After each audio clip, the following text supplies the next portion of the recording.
इस कथा को सुनना। कहते हैं श्राद्ध पक्ष में ये कथा अगर सुन ली जाती है तो ब्राह्मण घर से अगर भूखा गया हो या दूसरी जगह से भोजन कर कर दूसरे घर में भोजन करने आए हो और हमारे पितर तृप्त नहीं होते हो तो रहू और रहनी की कथा हमारे पितरों को जब सुनाई जाती है तो हमारे पितर संतुष्ट होकर आशीर्वाद प्रदान करते हैं। ये वो रहनी और रहू की कथा। बहन का नाम है रहनी और भाई का नाम है रहू। बड़ी सुंदर भाई बहन की शादी हो गई, किसी कारणवश रहनी का पति चले गए, समाप्त हो गए, पर रहनी शिव भक्ति से दूर नहीं है। रहनी शंकर जी की आराधना में डूबी रही थी, रहनी शिव भक्ति में लगी रही। संपूर्ण आस्था चैनल के श्रोता, फेसबुक यूट्यूब के श्रोता और इस अशोक नगर के सभी श्रोता दिल से सुनिएगा। इस कथा को श्राद्ध पक्ष में अवश्य सुनना चाहिए। रहनी जिसका पति नहीं, घर में 2 बच्चे हैं, छोटे हैं बहुत, और ये रहनी और रहू ये दोनों बहन भाई हैं। रहनी के माता पिता भी नहीं है, सास ससुर भी नहीं है, पति भी नहीं है, केवल घर में 2 बच्चे हैं। लकड़ी संविदा तोड़ कर लाती है और उसको बेचकर देकर थोड़ा सा चना इकट्ठा कर कर अपने बच्चों का पेट भर देती। भाई रहू जिसकी धर्म पत्नी थोड़ी प्रीत था, ससुराल में कम थी। एक बात का थोड़ा स्मरण रहे अपने जीवन में, मेरा बेटियों से माताओं से एक निवेदन पहले भी रहा है, आज फिर करते हैं कि जब आपका मंगल विवाह हो जाए, शादी हो जाए, विवाह के बाद में प्रयास करना कि इस शरीर को, इस मन को, चित्त को मायके से ज्यादा ससुराल में लगाने का प्रयास करना, तो कोई घर नहीं टूटे। रहनी अपने मायके से ज्यादा प्रीतता नहीं रखती। भाई रहू का बड़ा प्रेम था भाभी घर में। अब श्राद्ध पक्ष का समय आया, रहू ने अपनी पत्नी से कहा कि पिताजी को गए हुए समय हो गया, माता को गए समय हो गया, दादा दादी को गए समय हो गया, मैं गया का पिंड करने के लिए प्रयागराज, काशी गया, यहाँ पिंड देकर मैं पुनः वापस आऊंगा और शिव जी की आराधना कर कर अपन भजन करेंगे, कीर्तन करेंगे, स्मरण करेंगे। तुम एक काम करना, अपनी धर्म पत्नी से रहू कहता है कि किसी ब्राह्मण को बुलाकर मैं जहां जहां पिंड दान करने के लिए जाऊं, आप दादा दादी के श्राद्ध में, माता पिता के श्राद्ध में किसी ब्राह्मण को बुलाकर भोजन करा, किसी ब्राह्मण को बुलाइएगा, भोजन कराइएगा। जब ये सुना तो धर्म पत्नी ने कहा, सुनो स्वामी, ब्राह्मण को भोजन करने बुलाऊं और ब्राह्मण अपने घर में ना आए, उसका एक कारण था। जिस ब्राह्मणों के घर के पास रहू रहता था, रहू की धर्म पत्नी इतनी ज्यादा लड़ोकी थी, इतनी लड़ती थी कि जितने ब्राह्मण आसपास में रहते थे उनकी सबकी पत्नी से रहू की पत्नी का झगड़ा हो चुका। तो ब्राह्मण भोजन करने इसके घर में नहीं आए। रहू की पत्नी ने कहा मैं ब्राह्मणों को बुलाऊं और वो नहीं आए तो रहू ने जाते जाते कह दिया, काम करो, मेरी बहन और मेरे भांजा भांजी को भोजन करने के लिए बोला। सनातन धर्म के अंतर्गत एक भांजे को या एक भांजी को भोजन कराना मतलब 100 ब्राह्मण को भोजन कराने के बराबर है। सनातन धर्म की रीति है ये माला। एक भांजे को या एक भांजी को भोजन कराना 100 ब्राह्मण को भोजन कराने के बराबर है। तो तुम एक काम करो, मेरी बहन रहनी को बुलाओ और अपने भांजा भांजी को बुलाओ, क्योंकि भांजा भांजी छोटे हैं, अकेले आ नहीं सकते, उनको बुलाकर भोजन कराओ। अब पति ने कहा कि तुम उनको भोजन करा देना, और पति चले गया।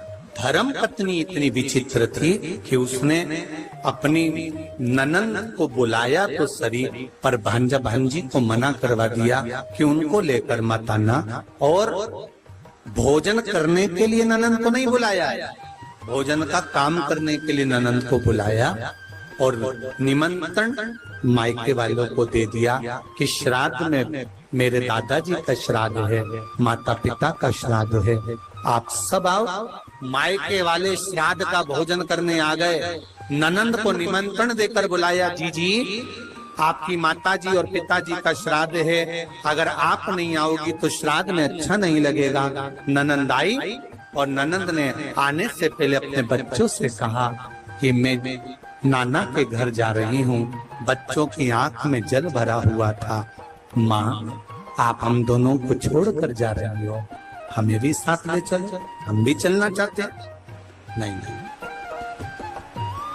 तुम्हारे मामी जी ने केवल मेरा निमंत्रण करा है, मैं जाऊंगी, तुम रुको।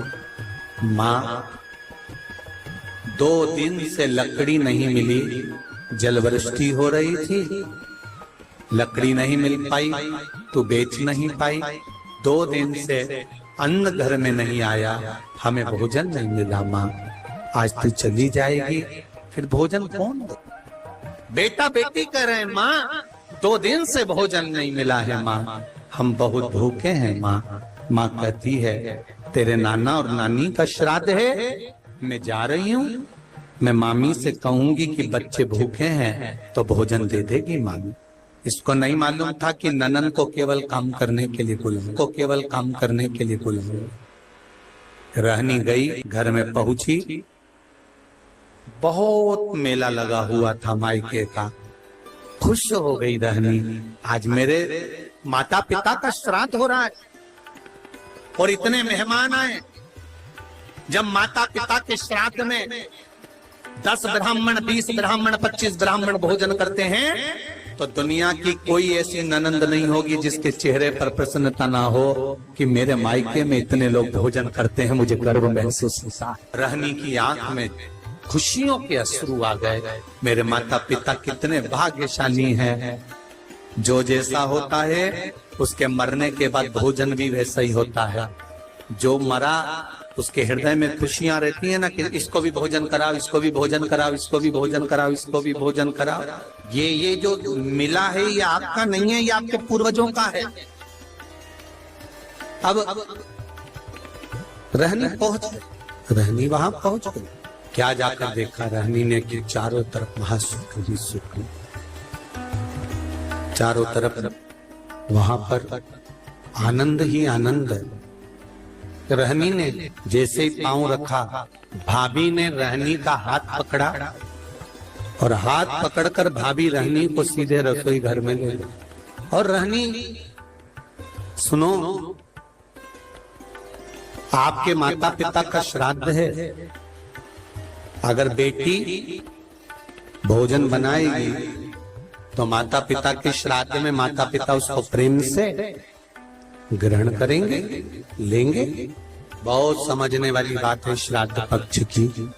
एक निवेदन आप सबसे करना चाहेंगे कि इसको जरा समझिए, इसको जरा जानना कि आप अपने घर में अगर नाना नानी का श्राद्ध कर रहे हो, भोजन बना रहे हो तो ठीक है, पर मायके में जाकर श्राद्ध का भोजन अगर बेटियां बना रही हैं, ससुराल से गई मायके और मायके में जाकर अगर बेटियां भोजन बना रही हैं तो वो श्रेष्ठ नहीं। मायके में जो भाभी हैं, भैया हैं, परिवार है, कुटुंब है, वो भोजन का निर्माण करे तो उसमें सुख का अनुभव होगा। पर भाभी ने कहा जी भोजन आपको बनाना है क्योंकि आपके माता पिता का श्राद्ध है, तो माता पिता प्रसन्न होंगे, माता पिता को आनंद की अनुभूति होगी, माता पिता आनंद में होंगे। रहनी ने कहा ठीक है, अगर मेरे माता पिता मेरे हाथ का भोजन करना चाहते हैं तो मुझे बनाने में क्या दिक्कत, मैं बना देती। रहनी ने भोजन बनाया। बेटी इंतजार कर रही है कि ब्राह्मण आएंगे, मैं भोजन परोसूंगी, और ब्राह्मण आए तो मैं भोजन परोसूं, इसका इंतजार बेटी को हो रहा था। पर रहनी ने देखा ना कोई ब्राह्मण आया, ना कोई संत आया, ना कोई सदगुरु आया, ना कोई वहां भोजन करने के लिए पहुंचा। अगर वहां पर पहुंचे तो केवल भाभी के मायके वाले पहुंचे, जो सब भोजन करने के लिए लग गए, और रहनी से कहा गया कि इन सबको भोजन परोस दिया जाए। भोजन परोसा गया, सबने खाया। आखिरी में रहनी जब भोजन के लिए बैठी तो भाभी ने कहा, जीजी हमारे गोत्र का श्राद्ध है, इसलिए आप इस गोत्र में भोजन मत करो। हमारे गोत्र का श्राद्ध है इसलिए आप इसमें भोजन ना करिए। रहनी को उठा दिया गया तो रहनी ने पत्तल जो लगी हुई थी उसको उठाकर कहा, क्या भाभी मैं अपने बच्चों के लिए, क्योंकि वो तो इस घर के भांजा भांजी लगते हैं, क्या उनके लिए भोजन ले जा सकती हूँ? रहनी ने जब पूछा तो भाभी ने कहा, नहीं दीदी, ये जो बचा हुआ भोजन जब एक पत्तल में लग जाता है तो हम इसको बाहर नहीं भेजते, आप रखे रहने दो। माँ रहनी रोती रोती अपने ससुराल पहुंच गई। आज फिर दिन भर माँ मायके में लगी रही तो लकड़ी लेकर नहीं आई और बच्चों का पेट नहीं भरा। बच्चे 3 दिन के भूख से बिलख रहे थे, आंख में आंसू थे। माँ भी आज रो रही थी कि जिस मायके में बेटी जाती थी, कभी माँ बाप उसको भूखा नहीं आने देते थे, और भूखा तो भूखा, कभी माँ बाप उसको खाली नहीं आने देते थे, कुछ ना कुछ रखकर अवश्य भेजते थे। आज वो मायके से भूखी भी गई और कुछ भांजा भांजी के लिए भी नहीं दिए। रहनी ने विचार करा कि मेरे परिवार में मेरे बच्चे भूखे हैं, क्या करूं? रो रही है, आंख से आंसू निकल रहा है, बच्चे माँ की गोद में आकर बैठ गए। माँ कुछ खाने का दे दे। माँ ने कहा एक काम करती हूँ, मैं पड़ोसी के यहाँ जाती हूँ। और रहनी पड़ोसी के यहाँ गई। पड़ोसी के यहाँ जाकर हाथ जोड़कर कहा, मेरे बच्चे भूखे, थोड़ा सा भोजन मिल सकता? पड़ोसी ने कहा कि भोजन तो था, पर अब भी हमने गाय माता को दे दिया, अब भोजन बचा। रहनी रो रही, रहनी की आंख में जल, और रहनी रोती रोती आंखों में जल भरी हुई घर पहुंच गई। बच्चे बिलख पड़े, माँ भूख लगी। बच्चे बिलख रहे थे। भाई रहू गया जी में जो पिंडदान कर रहा था, जैसे ही पिंड बनाए, पिंड सारे के सारे जितने थे वो काले पड़ गए। उसमें काली तिल भी नहीं डाली तो भी काले पड़ गए। पिंड दान करा। पंडित जी से पूछा, ब्राह्मण देवता मैंने पिंड दान करा, पर ये पिंड जो बनाए गए हैं ये सारे के सारे काले पड़ गए हैं, इन पिंड का काला पड़ना क्या कारण? ये पिंड काले क्यों पड़ गए? क्या कारण है कि पिंड काले हो गए? ब्राह्मण देवता ने कहा कि जब घर में सब ब्राह्मण भोजन कर रहे हो,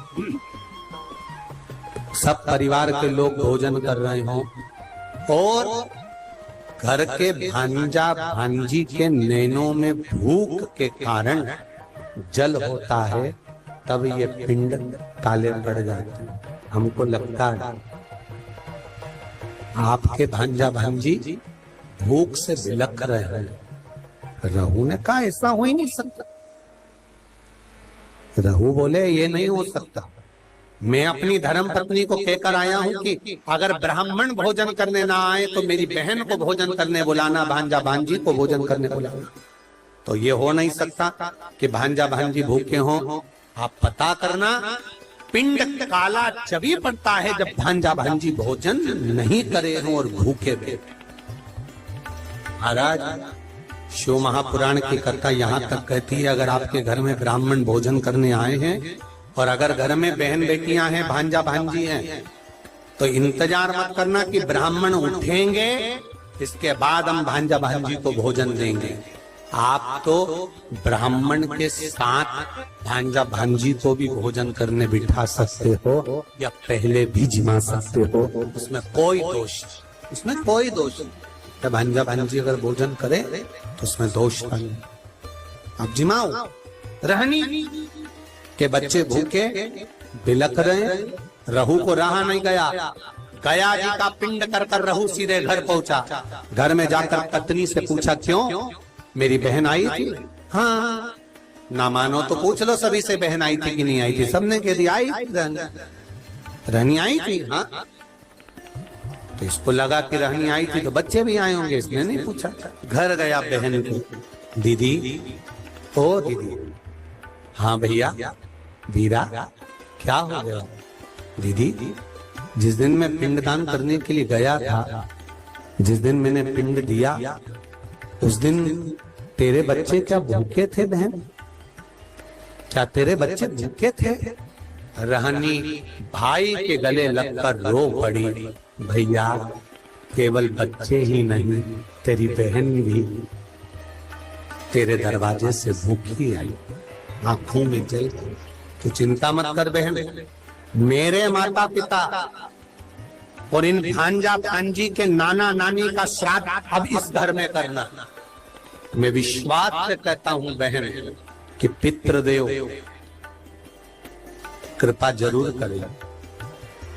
कर भैया भोजन होता तो मैं अपने बच्चों को ना करा देती, तो क्यों चिंता करता? कल मैं भोजन भेजूंगा, तू श्राद्ध की तैयारी कर। तैयारी श्राद्ध की। भाई ने बैलगाड़ी में सामान भरवाया, भेजने लगे। जैसे ही बैलगाड़ी में सामान भरकर भेजा, पत्नी ने पूछ लिया, इतना सारा आटा चावल शक्कर घी कहाँ जा रहा है? पति ने कह दिया, सारा की सारा मायके वालों को थोड़ा सा घाटा लग गया तुम्हारे, तो उनके यहाँ भेजा जा रहा है। अब मायके वालों का कहकर वो सामान सारा की सारा भेज दिया बहन के घर में। बहन के घर में सामग्री तो पहुंच गई, पिंड की श्राद्ध की तैयारी हो गई। भोजन करने के लिए ब्राह्मण संत साधु भी आ गए, भोजन किया। जब आखिरी का दिन था, अमावस्या का दिन, आर्यमा स्वामी जब पितरों को लेने के लिए आए, सब पितर इकट्ठे हुए। सबसे पूछा गया, आपको श्राद्ध पक्ष में अच्छे से भोजन तो मिला? आर्यमा स्वामी सबसे पूछते हैं, सबको भोजन तो मिला? सबने हाथ ऊंचे कर कर कहा, आर्यमा स्वामी हम पितरों को अपने अपने घर में भरपेट भोजन मिला। पर रहनी के माता पिता की आंख से आंसू बहे। रहनी कि माता पिता की आंख से आंसू बह रहे हैं। रहनी के माता पिता रो रहे थे तो पूछा, पितरों के स्वामी आर्यमा ने, क्या बात है आप रो रहे हो? आपकी आंख में से आंसू गिर रहे हैं, क्या हुआ? क्यों रो रहे हो? रोने का कारण क्या है? कहा, मेरे बेटे के घर गई थी भोजन करने के लिए, पर वहां तो मायके वाले जिम रहे थे तो भोजन नहीं मिला। पंचमी का श्राद्ध था हमारा, हम गए थे, भोजन नहीं मिला। तो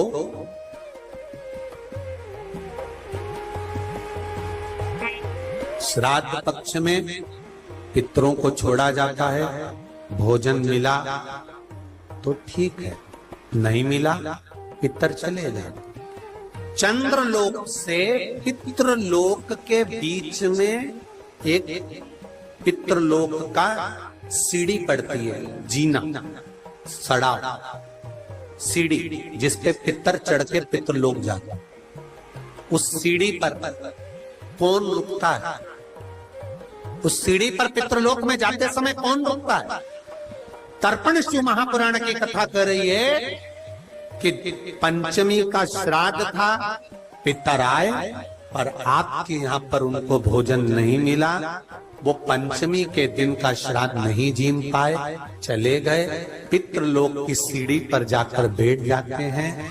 अंदर जो पितर जाते हैं, वो पितर जब अंदर जाते हैं, जाने के बाद बात करते करते जाते हैं कि हमारे बेटे ने हमको खीर खिलाई, हमको पूड़ी खिलाई, और उनके मुख से जो राल टपकती है, तो जो पितर भूखे रह जाते हैं वो पूरा साल उनकी राल को चाटते हैं और बद्दुआ देते हैं कि हमारे बेटे 5-5, 4-4, 3-3, 2-2 इतने बेटे और हमको भूखा छोड़ दिया। तो वो बद्दुआ देते हैं, जिसके कारण बस पितृ दोष होता है। और फिर ब्राह्मण देवता कहते हैं कि ये पितृ दोष हो गया। पितृ दोष क्यों हुआ? क्योंकि वो भूखे रहे। तुम रो रहे हो? हाँ, मेरे बेटों ने भोजन नहीं कराया मुझको। मेरा बेटा चले गया था गया का पिंड करने के लिए, बहू को कह गया था कि भोजन करा देना, पर भोजन नहीं मिला मुझको। फिर हमारी तिथि निकल गई। मेरा बेटा आया, बहन के घर, बेटी के घर में उसने भोजन बनवाया तो हमारे निमित्तार्थ भोजन कराया। तो रो क्यों रहे हो? तुम्हें अमावस्या के दिन भोजन तो मिला ना, तुम्हें रोने का जरूरत क्या है? क्यों रो रहे हो? पितर कह रहे हैं, रो इसलिए रहे हैं कि बेटी के घर का खाया है। अगर शास्त्र कहता है कि बेटी के यहाँ का खा लो तो बैकुंठ निवास नहीं मिलता, तो हमें क्या निवास मिलेगा? शिव महापुराण की एक बात अच्छे से सुन लेना। अगर बेटी कमा रही है, बेटी समझदार है, आपने बेटी को अपने पांव पर खड़ा करा है और बेटी में विद्वत्ता है, और बेटी अगर कमा रही है, समझदार है, उसको कमाने के लायक तुमने बना दिया, या बेटी का घर तुमने अच्छा ढूंढा, जमाई अच्छा ढूंढा, लड़का अच्छा ढूंढा जो बेटी को इसने वश रखता है, तो ऐसी बेटी के घर का खा भी लोगे तो नरक नहीं जाओगे, बेटी प्रसन्नता में। बेटी प्रसन्नता में खिलाती, बेटी के घर का भोजन। हाँ, मैंने किया है, तो मैं पितृलोक में कैसे, किसको मुंह दिखाऊंगी? मैं पितृलोक में कैसे जाऊंगी? कहा आर्यमा स्वामी ने, घबराओ मती, तुम्हारी बेटी के घर में तुमने भोजन किया है, और बेटी के घर में भोजन किया तो वो भोजन तुम्हारे बेटे ने ही भेजा था, बस धर्म पत्नी को नहीं बताया था। पहुंचा तो था, चिंता ना करिए। बेटी के घर में श्राद्ध हुआ है तो भांजा भांजी ने नाना नानी का श्राद्ध करा है। सनातन हिंदू धर्म में जब गया जी में पिंड देने जाते हो, तर्पण करने जाते हो, पिंडदान करने जाते हो, तिलांजलि करने जाते हो, तो आज भी सनातन हिंदू धर्म में माता पिता के नाम के साथ में दादा दादी के नाम के साथ में पूछा जाता है नाना नानी का नाम। बोलो सही है कि गलत है? नाना नानी का नाम बोलिए, पर नाना नानी का नाम बोलिए, वहां बुलाया जाता। नाना नानी के घर का भी अगर भांजा भांजी अगर कर रहे हैं, श्राद्ध पक्ष मिलेगा अवश्य। क्या हमें भोजन मिला है? हाँ, हम आशीर्वाद दे दें।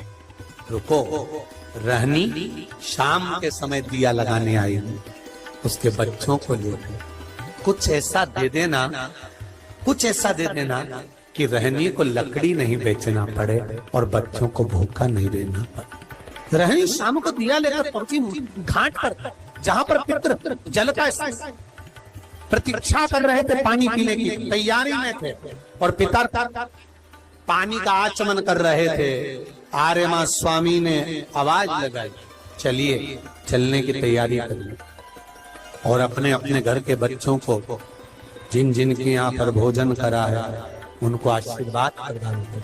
रहनी आंख में आंसू भरी, रहनी आई रहनी ने आकर दीप अपने बच्चों से कहा, आप लगाओ दीप।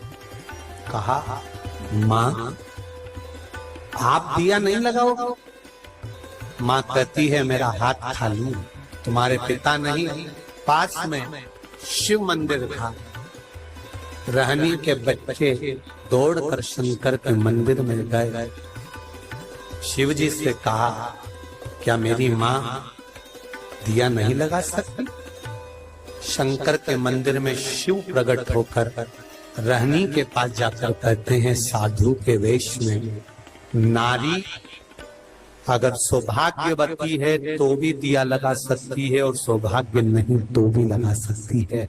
पूर्वजों का उद्धार, पितरों के उद्धार के लिए ये नहीं देखा जाता कि ये भोजन बनाएगी कि नहीं बनाएगी, वो बनाएगी कि नहीं बनाएगी, वो करेगी कि नहीं। नहीं नहीं, पितरों के उद्धार के लिए आप छोटे हो, बड़े हो, मंझले हो, संजले हो, जो भी हो, शिव की कृपा पर। रहनी ने दिया लगाया, नाना नानी ने आशीर्वाद दिया, हमको भोजन मिला है।